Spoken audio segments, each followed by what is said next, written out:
Deyyan, Ya Deyyan, Ya Deyyan, Ya Allah.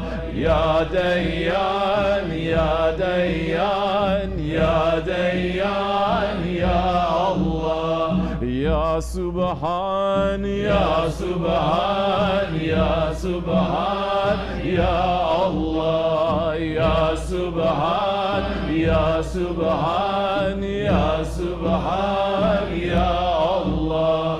Ya Sultan, Ya Sultan, Ya Sultan, Ya Allah. Ya Sultan, Ya Sultan, Ya Sultan, Ya Allah. Ya Sultan, Ya Sultan, Ya Sultan, Ya Allah. Ya Sultan, Ya Sultan, Ya Sultan, Ya Allah. Ya Sultan, Ya Sultan, Ya Sultan, Ya Allah. Ya Sultan, Ya Sultan, Ya Sultan, Ya Allah. Ya Kerim, Ya Kerim, Ya Kerim, Ya Allah. Ya Kerim, Ya Kerim, Ya Kerim, Ya Allah. Ya Fettah, Ya Fettah, Ya Fettah, Ya Allah. Ya Fettah, Ya Fettah, Ya Fettah, Ya Allah. Ya Settar, Ya Settar, Ya Settar, Ya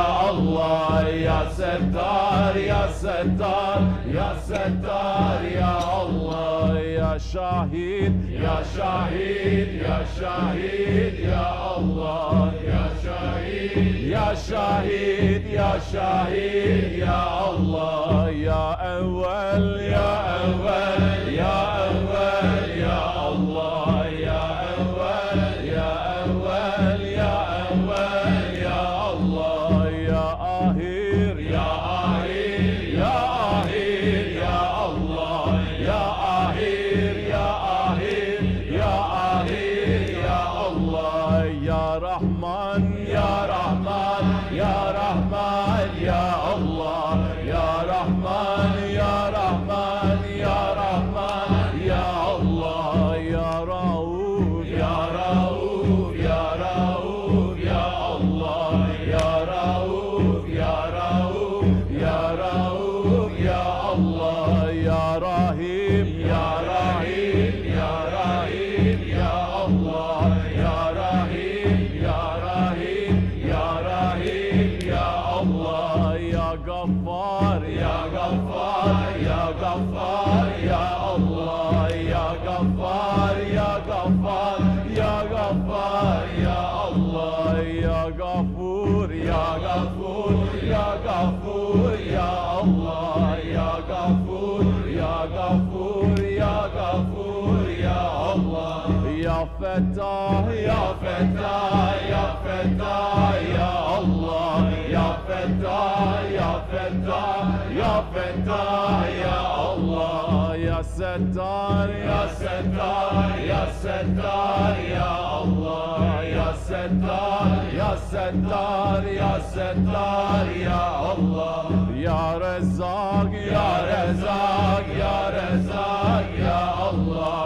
Ya Rezzak, Ya Rezzak, Ya Rezzak, Ya Allah. Ya Gani, Ya Gani, Ya Gani, Ya Allah. Ya Gani, Ya Gani, Ya Gani, Ya Allah. Ya Ali, Ya Ali, Ya Ali, Ya Allah. Ya Ali, Ya Ali, Ya Ali, Ya Allah. Ya Veli, Ya Veli, Ya Veli, Ya Allah. Ya Veli, Ya Veli, Ya Veli, Ya Allah. Ya Azim, Ya Azim, Ya Azim, Ya Allah. Ya Azim, Ya Azim, Ya Azim, Ya Allah. Ya Cemal, Ya Cemal, Ya Cemal, Ya Allah. Ya Cemal, Ya Cemal, Ya Cemal, Ya Allah. Ya Celal, Ya Celal, Ya Celal, Ya Allah. Ya Celal, Ya Celal, Ya Celal, Ya Allah. Ya Cabbar,